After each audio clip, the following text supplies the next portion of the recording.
Hola, hola. Hola, hola, hola. Hola.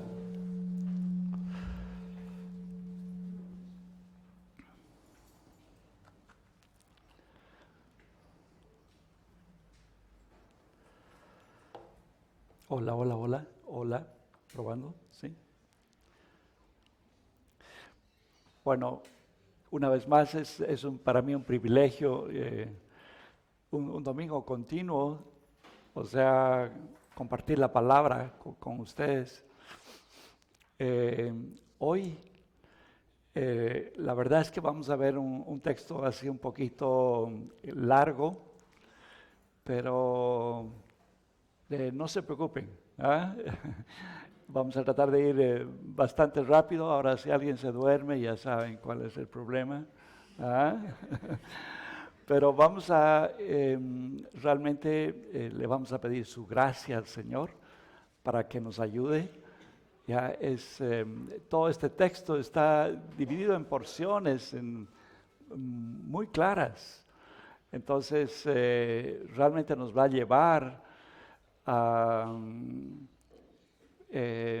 bueno, va a ser como una aventura, básicamente, va a ser como una aventura ir tocando parte por parte aquello, ¿no? Eh, Solamente una preguntita con los niños, David, no sé. ¿Perdón? Los niños quedan acá. Ok, ok, ok, ok. Bueno, entonces vamos a ir adelante, queridos. Eh, bueno, en primer lugar también saludar a las personas que nos están viendo en línea y bueno, orar al Señor. Les voy a pedir que oremos un momento pidiendo su gracia con su palabra, ¿no? Padre, por favor, danos tu gracia, ábrenos tu palabra, muéstranos tu palabra, Señor, y realmente bendice tu palabra, Señor Dios. Eh, bueno, en tu nombre oramos, Señor. Amén. Bueno, la porción que vamos a ver hoy día está en Hechos 23, 12 hasta el 24, 27. Ya, bueno, prácticamente son dos capítulos, ya les decía. Y el domingo pasado, o sea, los domingos pasados, habíamos estado viendo cómo Pablo al llegar a Jerusalén, él tuvo que enfrentar en principio un juicio público, ¿no? O sea, delante del pueblo en realidad. Luego tuvo que enfrentar un juicio delante del concilio, ¿no? Con el sumo sacerdote, etcétera, ¿verdad? Bueno, en esta porción vamos a ver cómo él, ya en la ciudad de Cesarea, eh, tiene que enfrentar un juicio delante de Félix, el gobernador, ¿no? Y bueno, vamos a ver también cómo Dios realmente guardó su vida y permitió testificar de Jesucristo ante autoridades.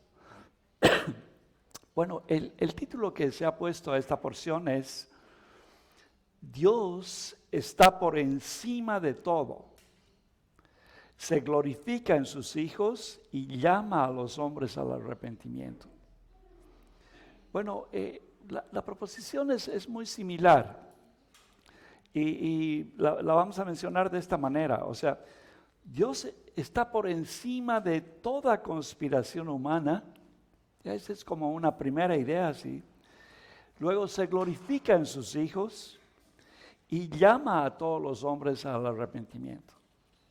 Bueno, con esas tres ideas en mente, vamos a entrar al punto 1. Ya son 5 puntos y ya les digo, los dos primeros son como una aventura prácticamente, ¿no? Vamos a mirar que están muy ligados. Bueno, el primer punto es se descubre la conspiración de los judíos. Y está en Hechos 23, 12 al verso 22. Y vamos a leer esta porción.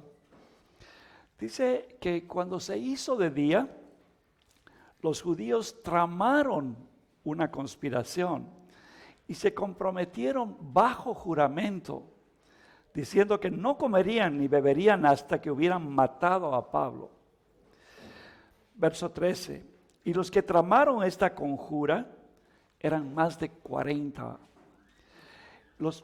Verso 14. Los cuales fueron a los principales sacerdotes y a los ancianos y dijeron: nos hemos comprometido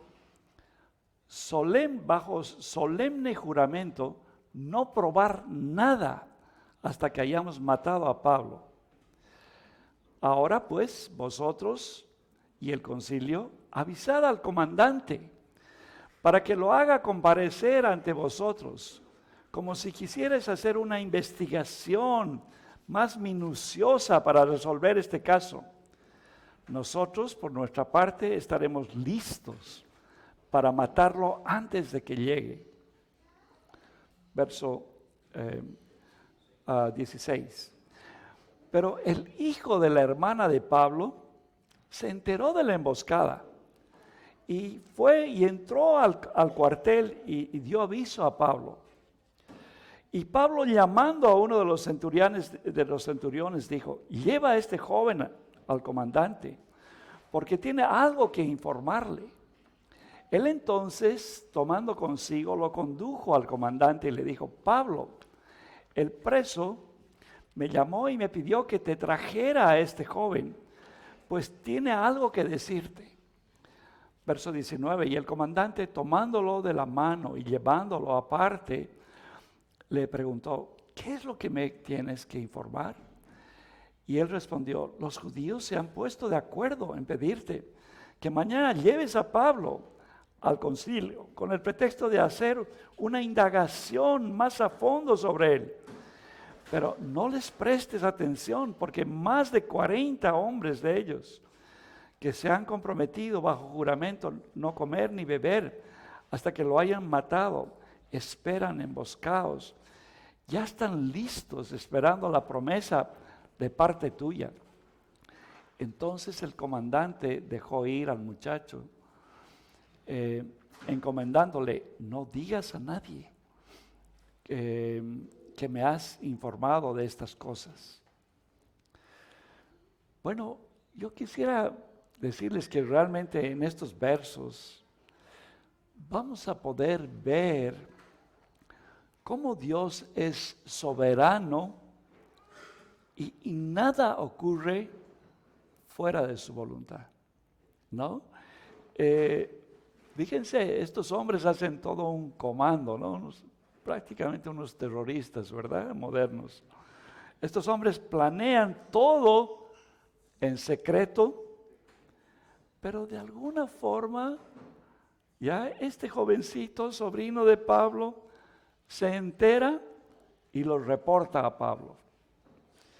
Qué increíble que Dios usa a un jovencito, ya y vemos que es jovencito, porque dice que el comandante lo conduce de la mano, no lo agarra como un papá a su hijo, ¿no?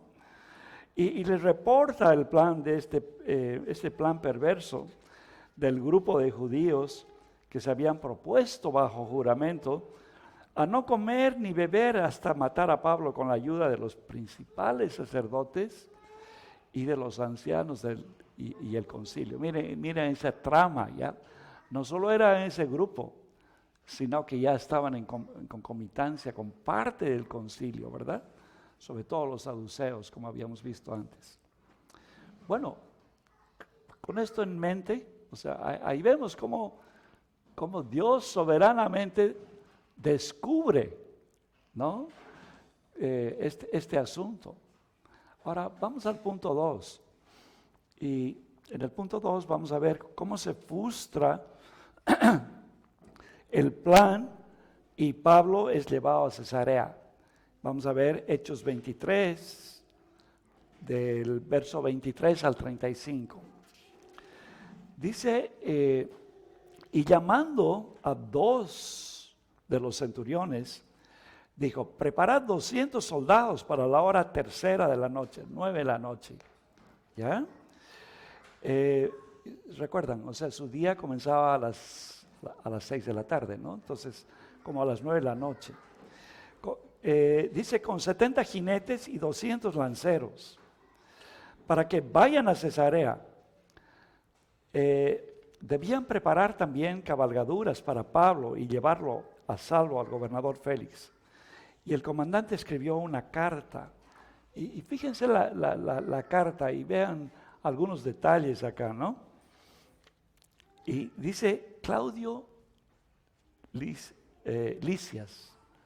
Ahí está el nombre del comandante, ¿no? Al excelentísimo gobernador Félix, salud. Dice, cuando este hombre fue arrestado por los judíos y estaba a punto de ser muerto por ellos, al saber que era romano, fui con las tropas y los rescaté. Y queriendo cerciorarme de la causa por la cual lo acusaban, lo llevé al concilio. Y hallé que lo acusaban sobre cuestiones de su ley, pero no de nada que merecía muerte o prisión. Verso 30. Cuando se me informó de que había una conjura contra el hombre, te lo envié enseguida, instruyendo también a sus acusadores que presenten los cargos contra él delante de ti. Así que los soldados, de acuerdo con las órdenes que tenían, tomaron a Pablo y lo llevaron de noche a Antípatris. Y al día siguiente regresaron al cuartel dejando que los de a caballo siguieran con él, los cuales después de llegar a Cesarea y de entregar la carta al gobernador, le presentaron también a Pablo. Cuando la leyó, preguntó qué provincia era, o sea, de qué provincia, o sea, a Pablo le preguntó de qué provincia, ¿no? Y al enterarse de que era de Cilicia, dijo, te oiré cuando estén presentes también tus acusadores. Y mandó que lo guardasen en el pretorio de Herodes. Bueno, como habíamos mencionado, Cesarea ya estaba como a 100 kilómetros de Jerusalén. ¿Ya? Y allí es donde estaba el gobernador Félix, ese era el asiento del gobierno, quien gobernaba sobre Jerusalén. Y ahora el comandante, que ya está identificado como Claudio Lisias, dirige una carta al gobernador Félix, indicándole eso, ¿no? Qué increíble, Lucas, ¿eh? ¿Cómo lo habrá logrado esta? Bueno, tal vez en una sesión pública se habrá leído o de alguna forma, de alguna manera, él pudo conocer, él pudo saber, digamos, el contenido ese, ¿verdad?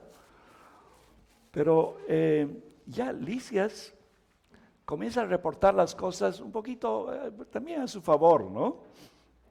Y él dice que este hombre fue arrestado por los judíos, que estaban a punto de matarlo por ellos, y que al saber que era romano, ya fui con las tropas y lo rescaté, ¿ya? O sea, bueno, no dice que lo amarró, no dice que lo encadenó, o sea, obvia algunos detallitos acá el Claudio, ¿verdad? Y queriendo cerciorarme de la causa, lo llevé al concilio, ¿ya? Está todo en primera persona su carta ahí. Y dice, y hallé que lo acusaban sobre cuestiones de la ley, pero nada que merecía la muerte. O sea, está diciendo, este hombre no era culpable, ¿verdad? Cuando se me informó que había una conjura, te lo envié enseguida, ¿ya? Bueno, aquí vemos que el informe de Claudio, en realidad era favorable a Pablo, ¿ya? También vemos como en esta oportunidad, bueno, no solo Dios lo favorece a Pablo a través de este comandante. ¿Ya? Recuerden, lo ha salvado 3 veces, ¿ya? De la muerte básicamente, lo ha rescatado. Sino que usa al ejército romano. Imagínense el Señor. para llevar a Pablo sano y salvo hasta Cesarea. Media compañía básicamente, ¿verdad? Eso también es un aliento, ¿no? Para nosotros hoy. ¿En qué sentido, no? Cuando estamos atravesando diferentes problemas que estamos enfrentando, ¿no? O sea, bueno, quién sabe, nuestro problema puede ser de salud, o tal vez puede ser de trabajo, o de asuntos legales, o de estudios. No sé, Dios sabe en qué problema estás. Pero ahí vemos que Dios es soberano sobre todo. Y Él hace su voluntad, ¿verdad? Bueno, hasta aquí hemos visto cómo sobre toda conspiración humana, ¿ya? Y también sobre toda situación humana, podemos decir en el caso nuestro, en su soberanía, en la soberanía de Dios, nada ocurre sin el consentimiento de su voluntad. ¿Ya? Fíjense, Dios es capaz de usar un jovencito, casi un niño, o usar un ejército para guardar a Pablo y llevarlo y continuar con su voluntad, ¿verdad? Bueno, el Señor nos conceda, queridos, ya poder ver la mano de Dios obrando, porque cuando uno está en el momento, está en la dificultad, es difícil ver a Dios, ya es complicado ver al Señor, pero porque las circunstancias nos están golpeando y a veces perdemos la fe. Por eso necesitamos la gracia de Dios para poder mirar la voluntad de Dios en medio de esto, ¿no? Bueno, ahora con eso ya hemos visto el comando, ya el complot. Ahora vámonos al punto tercero. Ya les digo, o sea, son diferentes escenas, ¿no? Ahora vamos a entrar al juicio. Y en esta primera parte vamos a ver a los hombres malos, si quieren ustedes. Después lo vamos a ver a Pablo ahí. En punto 3, cargos en contra de Pablo. ¿Ya? Es lindo esos contrastes que hace. Ya en esa primera parte hemos visto la soberanía de Dios. Aquí vamos a ver cómo Dios se glorifica realmente a través de sus hijos. ¿Ya? Y aquí vamos a mirar en contraste de Pablo también los otros hombres con los que él interactúa. Entonces vamos al punto 3, cargos en contra de Pablo, y esto está en Hechos 24 y vamos a ver del 1 al 9. Comenzamos Hechos 24:1. Dice: 5 días más tarde, el sumo sacerdote Ananías descendió con algunos ancianos y con un abogado llamado Tértulo, y presentaron al gobernador sus cargos contra Pablo.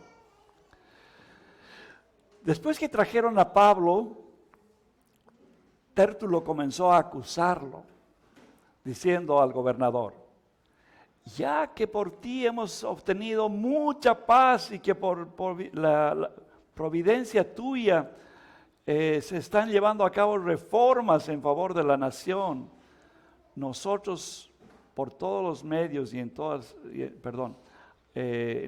la nación, en favor de la nación, nosotros por todos los medios y en todas partes reconocemos esto con profunda gratitud, oh excelentísimo Félix. Y así comienza su discurso Tértulo. Dice: pero para no importunarte más, te suplico que con tu habitual bondad, nos concedas una breve audiencia, pues hemos descubierto que este hombre, ya refiriéndose a Pablo, es verdaderamente una plaga que provoca disensiones entre todos los judíos por el mundo entero, y es líder de una secta de los nazarenos. hasta trató de profanar el templo. Entonces, fíjense cómo vuelca las cosas, ¿no? Lo arrestamos y quisimos juzgarlo conforme a nuestra ley. Pero interviniendo el comandante Lisias, con gran violencia lo quitó de nuestras manos. Verso 8, mandando a sus acusadores que vinieran a ti. Si tú mismo lo interrogas sobre todo lo que he dicho, podrás confirmar las cosas de las que acusamos. Los judíos se unieron también, o sea, esos judíos que lo estaban acompañando, también a la acusación, asegurando que efectivamente así era todo. Bueno, ya les digo, aquí están los hombres malos de la película, ¿verdad? Ahí tenemos al sumo sacerdote Ananías. Ya en la prédica anterior yo les dije que este hombre no era un buen hombre. Ya era un hombre perverso. ¿Ya? Y dice, y él se viene contra Pablo con toda su artillería. ¿Ya? Viene con los ancianos y se trae a su abogado estrella, ¿verdad? A Tértulo, ante el gobernador Félix. Y básicamente se puede resumir la intervención de él con los siguientes cargos, ¿no? Uno, primero comienza el abogado ya adulando la equidad de Félix, diciéndole que por medio de él se había obtenido mucha paz y que había muchas reformas en la nación.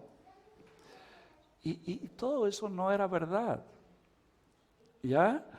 O sea, realmente, ya que Félix había gobernado con mano dura y había sofocado revueltas con mucha violencia, ¿ya? Se había derramado mucha sangre. Y la gente, más que respetarle, en realidad a Félix le temían. ¿Ya? Luego, le dice que Pablo era una plaga que provocaba disturbios por todas partes. Bueno, en contraste de la mucha paz que supuestamente traía Félix, ¿verdad? Y dice, y que era líder de una secta de los nazarenos. Bueno, mintió realmente diciendo que Pablo había tratado de profanar el templo y que ellos lo habían arrestado y querían juzgarlo, pero el comandante Lisias los había arrebatado con gran violencia de sus manos. Bueno, y este punto era un cargo duro contra Pablo, porque en realidad los romanos les habían dado a los judíos toda facultad para gobernar el templo. Ya si alguien estaba haciendo algo malo dentro del templo, ellos tenían la facultad de juzgarlo y aplicar sus leyes, ¿no?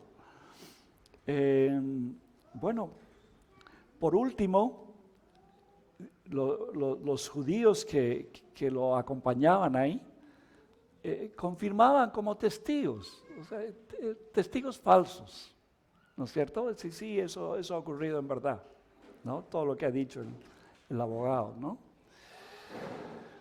Bueno, aquí es bien importante que, o sea, Pablo no va con ningún abogado, ¿ya?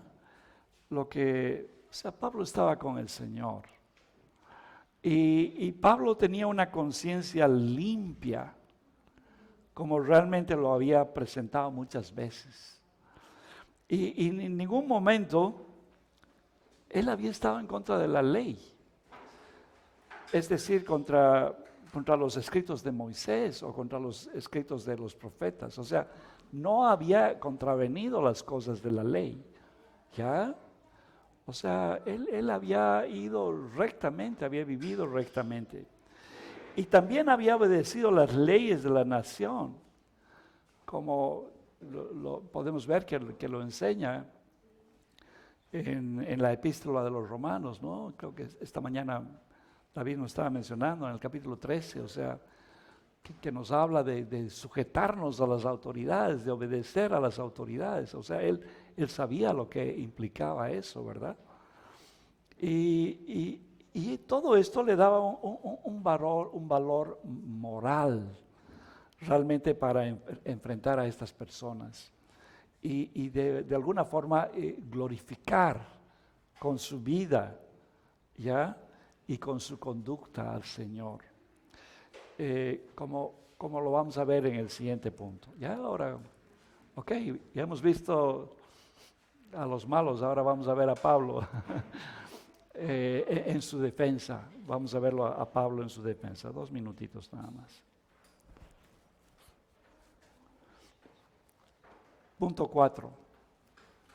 Defensa de Pablo, Hechos 24, desde el verso 10 hasta el 21. Dice, después que el gobernador le hizo una señal para que hablara, Pablo respondió, sabiendo que por muchos años tú has sido juez de esta nación, con gusto presento mi defensa. Puesto que tú puedes comprobar el hecho de que no hace más de 12 días que subí a Jerusalén a adorar. Y ni en el templo, ni en las sinagogas, ni en la ciudad misma me encontraron discutiendo con nadie o provocando tumultos. O sea, ese era uno de los cargos, ¿verdad? Ni tampoco pueden probarte de lo que ahora me acusan. Pero esto admito ante ti, que según el camino que ellos llaman secta, yo sirvo al Dios de nuestros padres, creyendo todo lo que está conforme a la ley y que está escrito por los profetas. Teniendo la misma esperanza en Dios, que estos también abrigan, de que ciertamente habrá una resurrección tanto de los justos como de los impíos. Por eso yo también me esfuerzo por conservar siempre una conciencia irreprensible delante de Dios y delante de los hombres. Y después de varios años he venido para hacer limosnas a mi nación y a presentar ofrendas. Y haciendo lo cual me encontraron en el templo, después de haberme purificado, no con multitud ni con alboroto, pero estaban allí ciertos judíos de Asia, ¿ya? Y que debían haberse presentado aquí ante ti para acusarme, si tuvieran algo contra mí. Y si no, que estos mismos digan, ¿qué delito encontraron cuando comparecí ante el concilio? A no ser por esa sola declaración que hice en alta voz, mientras estaba entre ellos, por la resurrección de los muertos, soy juzgado hoy ante vosotros. Bueno, yo quiero que tal vez presten atención a esta parte, porque es como que acá está como la esencia de esta prédica, ¿no? O sea, Pablo pone cosas muy importantes acá. Bueno, por un lado, como ustedes han visto, Pablo va refutando cada una de las acusaciones que le fueron haciendo. ¿Ya? Comienza saludando educadamente, reconociéndolo a Félix como juez de la nación. Pero le menciona que hace 12 días había subido a Jerusalén a adorar. O sea, en 12 días se hace una confabulación, en 12 días se hace problemas. Y que no le encontraron discutiendo ni haciendo tumultos en la ciudad. ¿Ya? ¿Se acuerdan? Decía, este hombre es una peste, ¿no? que hace problemas por todo lado. En las sinagogas o en el templo. Por tanto, no podían probar que realmente era una plaga que causaba alboroto en todas partes. ¿Ya? Luego, Pablo admite ante Félix que según el camino, o sea, cuando está diciendo el camino, o sea, está refiriéndose al cristianismo. ¿Ya? Y dice que estos llaman secta, o sea, la RBA, o sea, la Valera en realidad dice que estos llaman herejía, y tal vez eso es más propio. ¿Ya? Dice, ya que sirvo al Dios de nuestros padres, o sea, diciendo esto no es una herejía, ¿ya? Yo sirvo al Dios de nuestros padres, ya no estoy cambiando nada. Creyendo todo lo que es conforme a la ley y que está escrito en los profetas.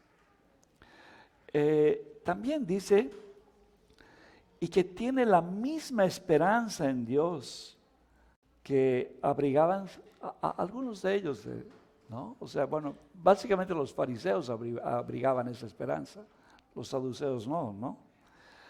De la resurrección, tanto de los justos como de los impíos. Y le dice que por tanto él se esforzaba realmente en conservar siempre una conciencia irreprensible, limpia, delante de Dios y de los hombres. Bueno, Pablo claramente les está diciendo que él cree en la resurrección de los justos y de los impíos, ¿ya? Y del juicio venidero. Habíamos visto eso en un anterior, ¿verdad? Habíamos citado al Salmo 19, o habíamos citado también a Daniel 12, versos 2 y 3 también, ¿verdad? Y luego que por eso se esforzaba, o sea, sabiendo eso, ya de que iba a haber un juicio, se esforzaba por tener una conciencia limpia delante de Dios. Y que también él estaba viviendo conforme a las Escrituras y que no estaba siguiendo ninguna herejía. Eso les pone en claro realmente en ese momento, ¿no? Bueno, aquí vemos que ciertamente Pablo estaba glorificando a Dios con su vida, al llevar una vida íntegra delante del Señor, ¿no? Y estaba testificando eso ante estas personas.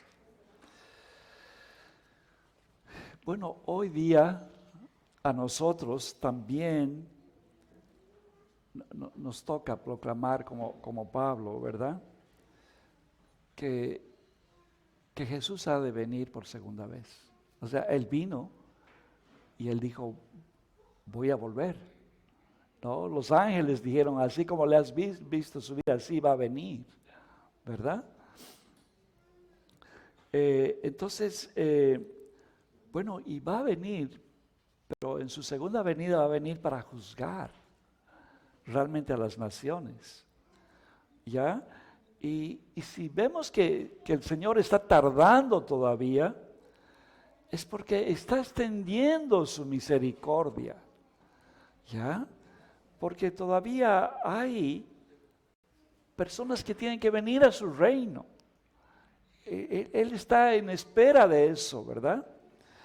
Y esperando que esas personas respondan a su llamado, realmente con arrepentimiento de los pecados y dejando una vida, bueno, una vana forma de vivir, ¿verdad? Y que crean por la fe en Jesucristo, que Él murió en lugar suyo o en lugar nuestro, ¿verdad? Cargando nuestro pecado y dándonos justicia, ya para que seamos aceptos delante del Padre. Bueno, o sea, Pablo estaba dando el evangelio también ahí muy claramente, ¿no? Pero a nosotros nos toca hacer lo mismo, o sea, dar el evangelio, hablar a las personas de eso mismo, hablarles de que el Señor viene, ya de que hay un tiempo, pero es un tiempo que se va a terminar, ¿verdad? Ahora, por otra parte también, aquí Pablo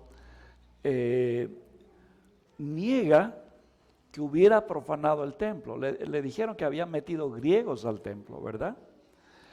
Y él dijo que había venido a Jerusalén después de muchos años para traer realmente, dice limosnas, o sea, Pablo hizo una gran colecta en toda Asia y en Acaya para llevar a Jerusalén, ¿no? Porque un profeta le dijo que iba a haber hambre, lo cual ocurrió, y que iba a haber necesidades en medio de los pobres.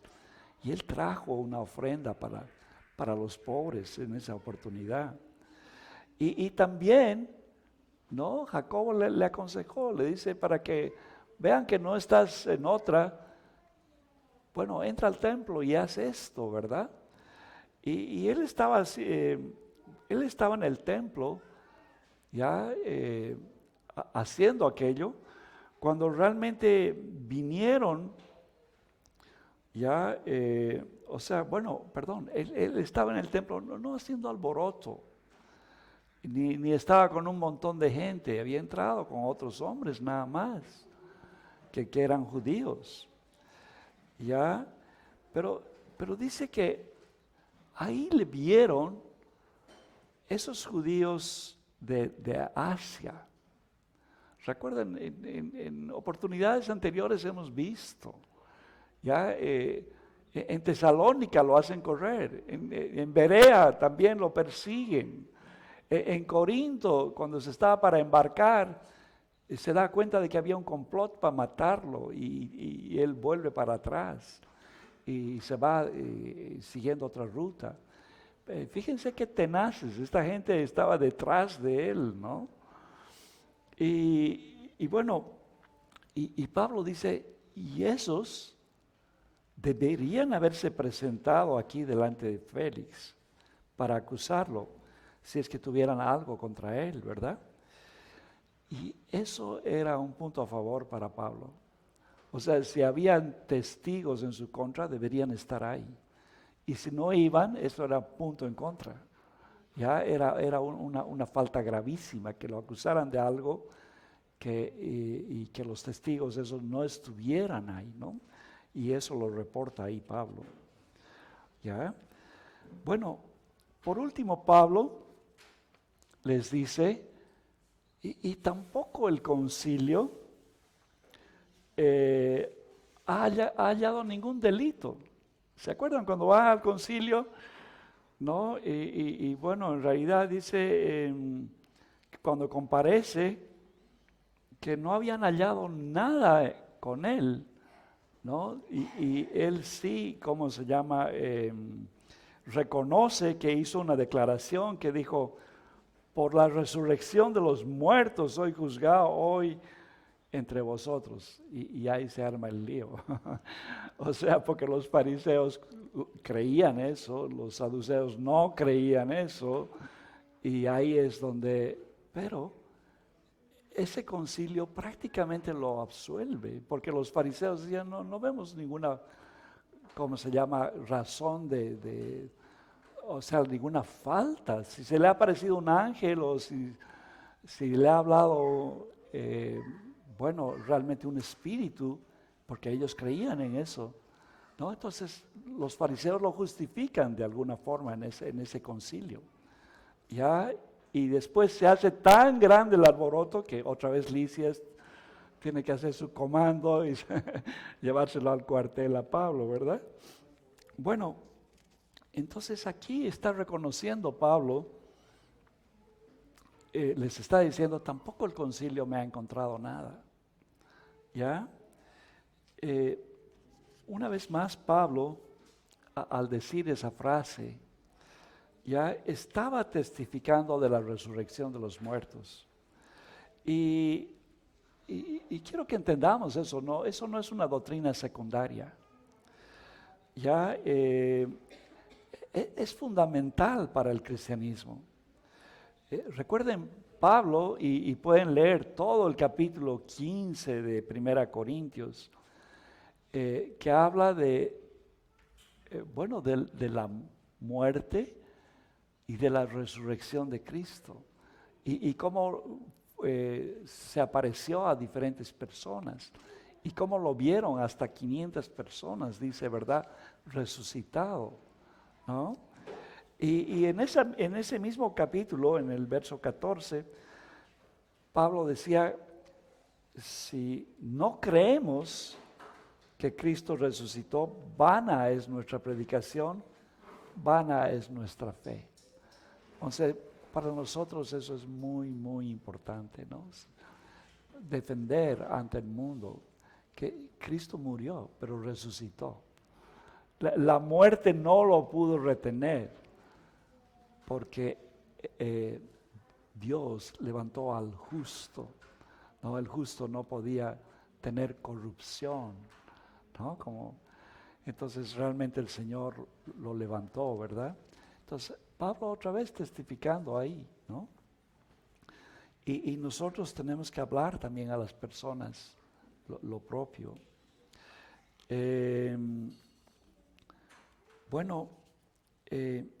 Un poquito, a través de este testimonio, hemos podido ver cómo Dios se glorifica en hombres que caminan con integridad, que son íntegros, ¿no? David esta mañana nos hablaba y nos decía, ¿cómo es que el mundo va a ver a Cristo a través de la iglesia? ¿Ya? Porque somos la imagen de Cristo. O sea, eso es lo que el Señor nos está transformando para que seamos conforme a su imagen, conforme a su semejanza, como hemos sido desde el principio, ¿verdad? Él nos está transformando. Amén. Bueno, vamos ahora al siguiente y último punto. Punto 5. Félix suspende la sesión. Hechos 24, del 22 al 27. Entonces Félix, conociendo con mayor exactitud acerca del camino, ¿ya?, pospuso el fallo diciendo, cuando venga el comandante Lisias, decidiré vuestro caso. Y dio órdenes al centurión que guardaran a Pablo bajo custodia, pero que con alguna medida de libertad, y que no impidiera a ninguno de sus amigos que lo visitara. Pero pocos días más tarde llegó Félix con Drusila, su mujer, que era judía, y mandó traer a Pablo y lo oyó hablar acerca de la fe en Cristo Jesús. Y al disertar Pablo sobre la justicia, el dominio propio y el juicio venidero, Félix se atemorizó, ¿ya?, y dijo, vete ahora, pero cuando tenga tiempo te mandaré llamar. Al mismo tiempo tenía esperanza de que Pablo le diera dinero. Por eso acostumbraba llamarlo con frecuencia y conversar con él. Pero transcurridos 2 años, Porcio Festo llegó como sucesor de Félix. Y deseando hacer un favor a los judíos, Félix dejó preso a Pablo. ¿Ya? O sea, quiero que meditemos un poquitito en la retardación de la justicia. En cómo vemos nuestra justicia también hoy en día. O sea, cómo se hacen a veces las cosas, ¿verdad? Pero vamos a comentar un poquito más de este Félix. Vamos a conocerlo un poco más. Bueno, en primer lugar, en el verso 22, Lucas menciona que Félix conociendo del camino, pospuso el fallo, ya hasta que venga el comandante Lisias. El texto también nos dice que Drusila era judía, o sea, su mujer, ¿ya? Y seguramente por medio de ella, o sea, Félix ha podido estar más enterado de toda la vida de los judíos y de su contexto cultural y de su vida en general, ¿no?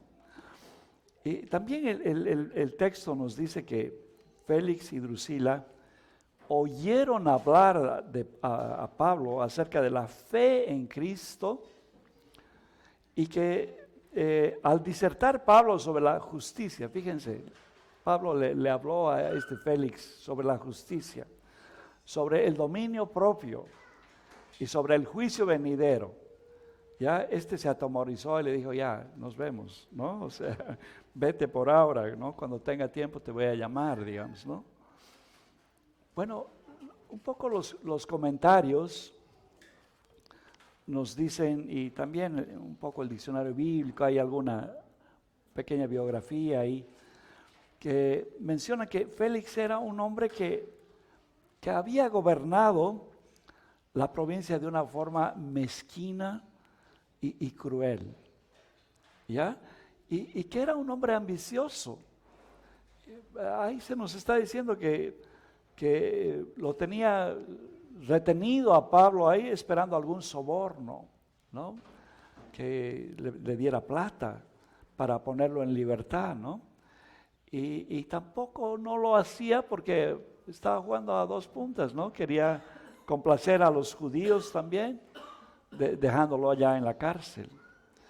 Y de esa forma retardaba la justicia.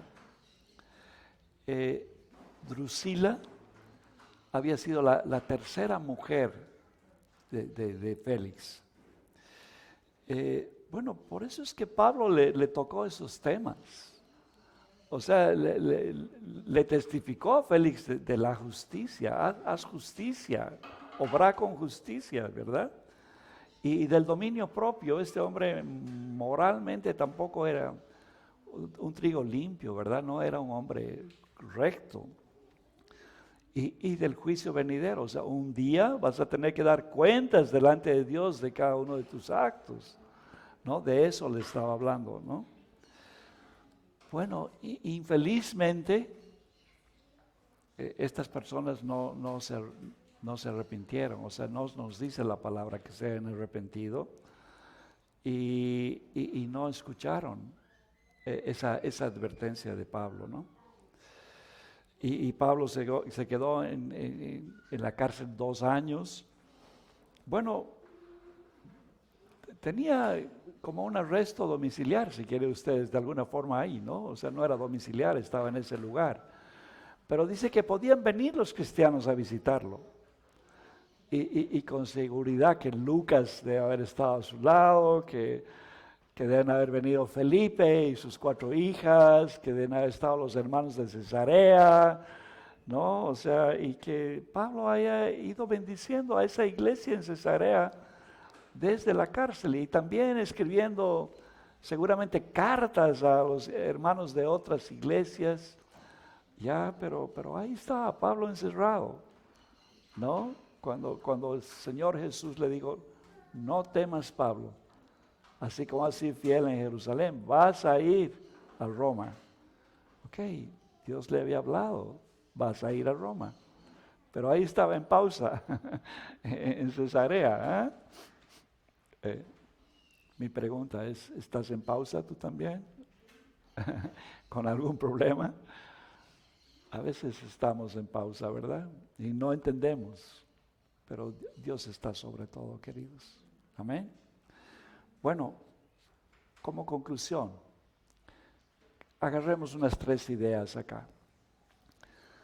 Hemos podido ver que realmente Dios está por encima de toda conspiración humana. y que nada ocurre fuera de su voluntad y que Él guarda a sus hijos, ¿ya?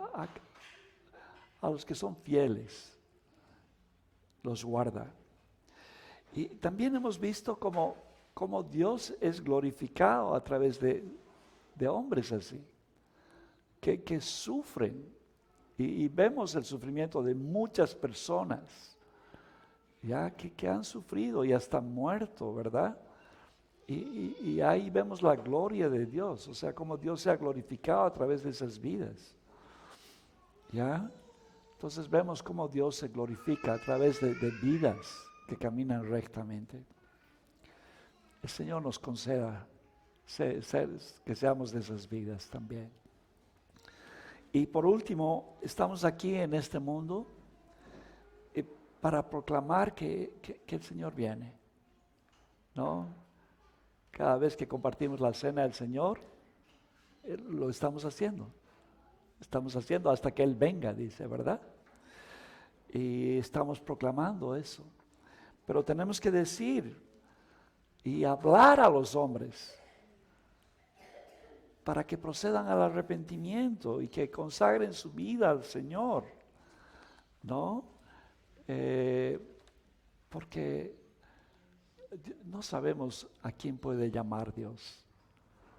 Tal vez puede ser un mal gobernante y Dios lo trae a su reino, no sabemos, o un criminal, ¿no? Para Dios no hay imposibles. A nosotros nos toca hablar el Evangelio y el Señor traiga a su reino a los que son sus hijos. Amén. Amén. Oraremos en esa dirección ahora. Oraremos al Señor por todo esto. Padre, gracias por tu palabra. Cómo nos llena de ánimo saber que tú eres soberano sobre todo. Señor, tú no duermes, tú no te distraes, tú estás gobernando. Tú has dicho, toda potestad me ha sido dada en el cielo y en la tierra. Señor, nada puede ocurrir fuera de tu voluntad, Señor. Y te damos gracias por eso. Gracias, gracias. Ayúdanos a ver tu soberanía y tu voluntad en cada momento. Señor, danos la gracia para que nuestras vidas sean transformadas, Señor, y te glorifiquen. Señor, que nuestra forma de hablar sea con palabras de vida, Señor. Señor, que nuestra conducta sea reflejando tu caminar, Señor. Señor, danos tu gracia. Solo tú puedes transformarnos, Señor. Señor, y gracias porque tú lo haces. Y porque tú estás con nosotros cada día hasta el final. Y tu Espíritu está en nosotros. Gracias. Y Señor, danos palabras para hablar a este mundo, Señor, y proclamar tu evangelio, para que tú traigas a los que han de ser salvos, Señor, y los traigas a tu iglesia, Señor. Muchas gracias, Señor. Oramos todo esto, Señor, en el nombre de Jesús. Amén. Amén. Voy a pedir a los músicos que ahora, y por un momentito, sigue meditando en esto mientras vamos cantando. Esas canciones que hemos cantado tocaban estos aspectos. Amén.